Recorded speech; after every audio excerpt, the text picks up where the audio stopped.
Hello everyone, welcome to my channel. আশা করি সবাই ভালো আছেন।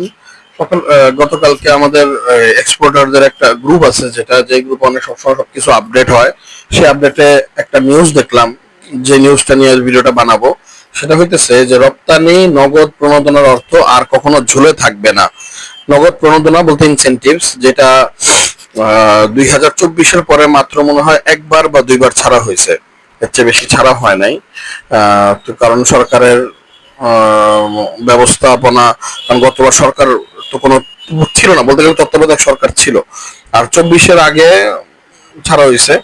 তো এটা নিয়ে আর কি মেনলি সরকারের সাথে এক্সপোর্টারদের, তারপর গার্মেন্টস এক্সপোর্টারদের মিটিং হয়েছে বারবার, যে ইনসেনটিভসটা যদি রেগুলার ছাড়া না হয় তবে ব্যবসা হুমকির মুখে পড়ে যাবে। কারণ এক্সপোর্টারদের সবচেয়ে বেশি চালান দরকার পড়ে প্রতিনিয়ত, এবং ইনসেনটিভ থেকে দেখা যায় ভালো একটা চালান তারা আবার রিইনভেস্ট করতে পারে বিজনেসে। তো এটার মধ্যে লেখছে নিউজে, রপ্তানি খাতে সরকারের নগদ প্রণোদনার অর্থ আর ঝুলে থাকবে না বলে তৈরি পোশাক খাতের উদ্যোক্তাদের আশ্বস্ত করেছেন বাংলাদেশ ব্যাংকের নবনিযুক্ত গভর্নর মোহাম্মদ মোস্তাকুর রহমান। তিনি বলেন, এখন থেকে প্রণোদনার কোনো আবেদন দীর্ঘদিন ধরে অপেক্ষমান থাকবে না এবং মাসিক প্রণোদনার অর্থ সংশ্লিষ্ট মাসের মধ্যেই পরিশোধ করা হবে। এটা অনেক বড় একটা ডিসিশন এবং অনেক ভালো একটা ডিসিশন।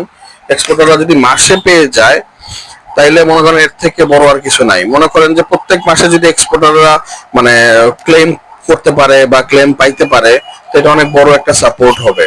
কারণ বৃহস্পতিবার 12 মার্চ বাংলাদেশ পোশাক প্রস্তুতকারক ও রপ্তানিকারক সমিতির বিজিএমআই নেতাদের সঙ্গে অনুষ্ঠিত এক বৈঠকে তিনি আশ্বাস দেন। বিজিএমআই সভাপতি মাহমুদুল হাসান খান বাবুর নেতৃত্বে সংগঠনটির একটি প্রতিনিধি দল বৈঠকে অংশ নেয়। বৈঠকের বিষয়ে বিজিএমআই এর এক সংবাদে বিগত তথ্যটি জানানো হয়। তারা জানান, সাবেক এক্সিম ব্যাংক, ফার্স্ট সিকিউরিটি ইসলামী ব্যাংক সহ একীভূত গঠিত ইসলামী ব্যাংকের থাকা অর্থ উত্তোলন জটিলতার কারণে অনেক কারখানায় তারল্য সংকট দেখা দিয়েছে। ফলে শ্রমিকদের বেতন ও বিদ্যুৎ বিল পরিশোধ করতে হিমশিম খেতে হচ্ছে। এই বিষয়ে বাংলাদেশ ব্যাংক বিশেষ নজরদারি করবে বলে আশ্বাস দেন। তিনি বলেন, কেন্দ্রীয় ব্যাংকের আওতাধীন বিষয়গুলো দ্রুত কার্যকর পদক্ষেপ নেওয়া। বৈঠকে বিজিএমআই নেতারা নগদ প্রণোদনার হার বাড়ানোর দাবি জানান। তারা বিশেষ নগদ প্রণোদনা হার 0.30% থেকে বাড়িয়ে 1%, বিকল্প নগদ প্রণোদনা 1.5% থেকে 2% ও ক্ষুদ্র ও মাঝারি শিল্পের জন্য প্রণোদনা 3% থেকে 4% করার প্রস্তাব দেন। সো বেসিক্যালি গার্মেন্টস এর জন্য এগুলো প্রস্তাব দেন। তবুও যখন কোনো ডিসিশন গার্মেন্টস এর জন্য নেওয়া হয়, ওটা ফ্রুটস এন্ড ভেজিটেবলের মধ্যেও এসে অনেকটা ভালো এফেক্ট পড়ে। তো এই আর কি।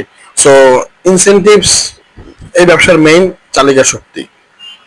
ইনসেনটিভস এই ব্যবসার মেইন চালিকা শক্তি। ইনসেনটিভস যদি না থাকে এই ব্যবসার মেইন চালিকা শক্তিটাই নষ্ট হয়ে যায়। আমার মনে আছে 2008 থেকে ইনসেনটিভ শুরু হয়। তার মানে এটা না যে ব্যবসা হবে না, ব্যবসা সময় ছিল, হবে, বাট ব্যবসার হার কমে যাবে। কারণ মানুষ যেই ব্যবসাটা মানুষ সাধারণত ইনসেনটিভের কারণে মানুষ আরো আগ্রহ বেশি পায়, বেশি বেশি এক্সপোর্ট করার।